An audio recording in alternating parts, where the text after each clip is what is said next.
अशा छान रेसिपी बघण्यासाठी सरोज फीस्ट या चॅनलला सबस्क्राईब, लाईक, शेअर, कमेंट करायला विसरू नका. चला तर मग एक नवीन रेसिपीला सुरुवात करूया. आज आपल्याला बनवायचं आहे मसाले चीज पाव. चला तर मग त्यासाठी लागणारं साहित्य काय काय आहे ते इथं आता आपल्याला बघून घ्यायचं आहे. चला रेसिपीला सुरुवात करूया. इथं मी एक मिक्सरचा जार घेतलेला, त्याच्यामध्ये हिरव्या मिरच्या, लसण, कढीपत्ते, कोथिंबीर आणि अद्रक असं टाकून घेतलेले, त्याची पेस्ट बनवून घेतलेली आहे. बघा अशा पद्धतीने. आता आपल्याला इथं कोथिंबीर चिरून घ्यायची आहे. अशा पद्धतीने इथं मी ही कोथिंबीर चिरून घेतलेली आहे. इथं मी 3 कांदे घेतलेले आहेत, पण मी 2च वापरणार आहेत याला. बघा इथं कांदा पण आता चिरून घ्यायचा आहे आपल्याला. अशा पद्धतीने इथं हा कांदाही इथं चिरून घेतलेला आहे. 2च कांदे घेतलेले आहेत मी याच्यात. अशा पद्धतीने हे बारीक बारीक कांदा चिरून घ्यायचा आहे आपल्याला. कांदा चिरल्यानंतर आपल्याला टमॅटोही चिरून घ्यायचा आहे अशाच पद्धतीने. बघा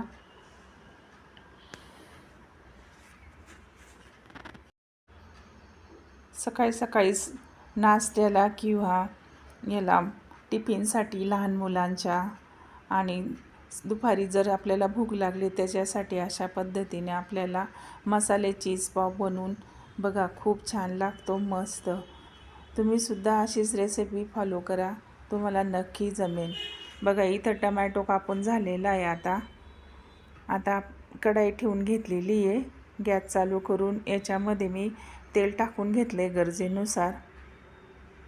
इथं 1 स्पून जिरं टाकलेलं आहे, 1 स्पून राई टाकलेली आहे. तडकू द्यायचं आहे. तडकल्यानंतर याच्यामध्ये कांदा टाकून घ्यायचा आहे चिरलेला, आणि जी पेस्ट केली होती आपण अद्रक, लसण, कोथिंबीर, त्याची ती पेस्ट टाकून घेतलेली आहे. परतून घ्यायचं आहे चांगलं. याच्यामध्ये किचन किंग मसाला टाकून घेतलेला आहे. अर्धा स्पून आहे हा मसाला. 1 स्पून लाल चटणी घेतलेली आहे. 1 स्पून गरम मसाला घेतलेला आहे. अर्धा स्पून हळद घेतलेली आहे. आता हे सर्व मसाले आपल्याला मिक्स करून घ्यायचे आहेत, व्यवस्थित भाजून घ्यायचे आहेत.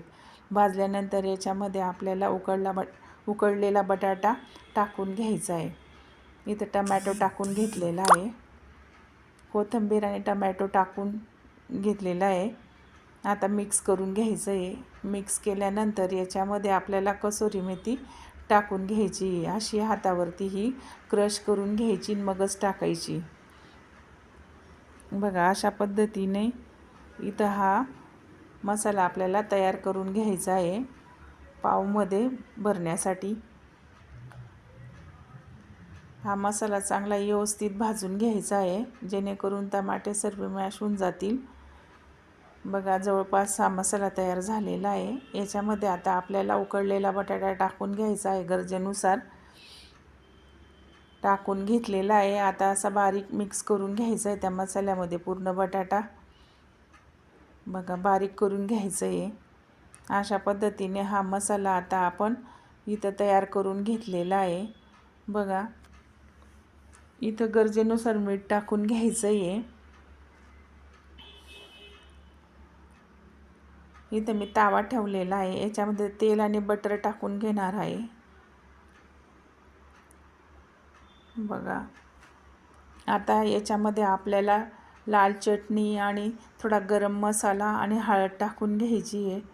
व्यवस्थित याला भाजून घ्यायचं आहे, आणि मग त्याच्यामध्ये आपल्याला पाव व्यवस्थित डीप करून घ्यायचा आहे. पाव खूप सॉफ्ट आहे, मस्त. आमच्या इथं जवळच बेकरी आहे, तिथून बेकरीतनं आणलेला आहे. खूप छान. अशा पद्धतीने मध्ये चीर मारून घ्यायची पावला, आणि मग बघा असा चिरून घ्यायचा आहे. याच्यामध्ये आता लाल चटणी, मसाला, हळद आणि थोडं मीठ टाकून मिक्स करून घ्यायचं आहे. हे मिक्स झाल्यानंतर याच्यामध्ये आपल्याला जो पाव आपण चिरून ठेवलेला आहे तो व्यवस्थित गरम करून घ्यायचा आहे याच्यावरती. बघा अशा पद्धतीने हा पाव गरम करून घ्यायचा आहे. गरम केल्यानंतर याच्यामध्ये आपल्याला जी भाजी तयार केलेली आहे, आपण जो मसाला तयार केलेला आहे पावामध्ये भरण्यासाठी, तो मसाला आपल्याला टाकून घ्यायचा आहे. जवळपास हा पाव आता शेकून झालेला आहे. बघा अशा पद्धतीने दोघी साईडने पाव आपल्याला शेकून घ्यायचा आहे व्यवस्थित. आता हा मसाला आपल्याला टाकून घ्यायचा आहे. टाकल्यानंतर पावावरती असा व्यवस्थित पसरून घ्यायचा आहे आणि मग याच्यावरती आपल्याला थोडंसं चीज टाकून घ्यायचं आहे. हे पसरून व्यवस्थित जो बाजूने लागेल असा मसाला पसरून घ्यायचा आहे. एक चीज क्यूब घेतलेली आहे, अशा पद्धतीने किसून घ्यायची आहे त्याच्यावरती. बघा जवळपास हे चीज आता किसून झालेलं आहे. आता याच्यामध्ये आपल्याला थोडेसे डाळिंबचे दाणे टाकून घ्या, नाहीतर शेंगदाण्याचे बी दाणे टाकले तरी भाजलेले चालतील. इथं मी डाळिंबचे टाकलेले आहेत. आता परत याच्यावरती थोडासा तो मसाला आपल्याला परत टाकून घ्यायचा आहे आणि टाकल्यानंतर याच्यावरती आपल्याला परत चीज किसून घ्यायचं आहे.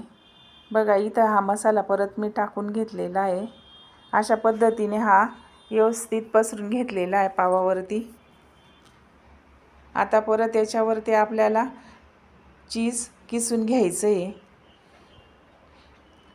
बघा अशा पद्धतीने हे चीज इथं मी किसून घेतलेलं आहे आणि व्यवस्थित या पावाला व्यवस्थित आलटीपलटी करून शेकून घ्यायचा या पावाला, जेणेकरी पाव असा व्यवस्थित कुरकुरीत होईल. तोपर्यंतच आपल्याला भाजायचा आहे. बघा इथं जवळपास हा पाव तयार करून झालेला आहे, मसाले चीज पाव. तुम्हाला परत एकदा आठवण करून देते, अशा छान रेसिपी बघण्यासाठी सर्वच फीस्ट या चॅनलला सबस्क्राईब, लाईक, शेअर, कमेंट करायला विसरू नका. खूप छान रेसिपी आलेली मस्तपैकी, मुलांना तर खूपच आवडेल. अशा पद्धतीने ही रेसिपी इथं मी बनवलेली आहे. रेसिपी कशी झालेली आहे कमेंटमध्ये नक्की सांगा. बघा खूप छान मस्त पाव आलेला आहे मसाले. तुम्हीसुद्धा अशाच पद्धतीने ही रेसिपी फॉलो करा, तुम्हाला नक्की जमेल. खरंच व्हिडिओ बनवण्यासाठी खूप टाईम खर्च होतो, टाईमही जातो, पण सबस्क्रायबर वाढत नाही, लाईक करत नाही, कोणी शेअर करत नाही, कमेंट करत नाही, वाईट वाटतं. बघा अशा पद्धतीने आता याच्यावरती कोथिंबीर आणि थोडेसे डाळिंबचे दाणे टाकून घेतलेले आहेत. बघा किती छान मस्त. अशाच पद्धतीने तुम्ही हा पाव नक्की बनवून बघा आणि कमेंटमध्ये मला नक्की सांगा पाव कसा झालेला आहे. मस्त छान.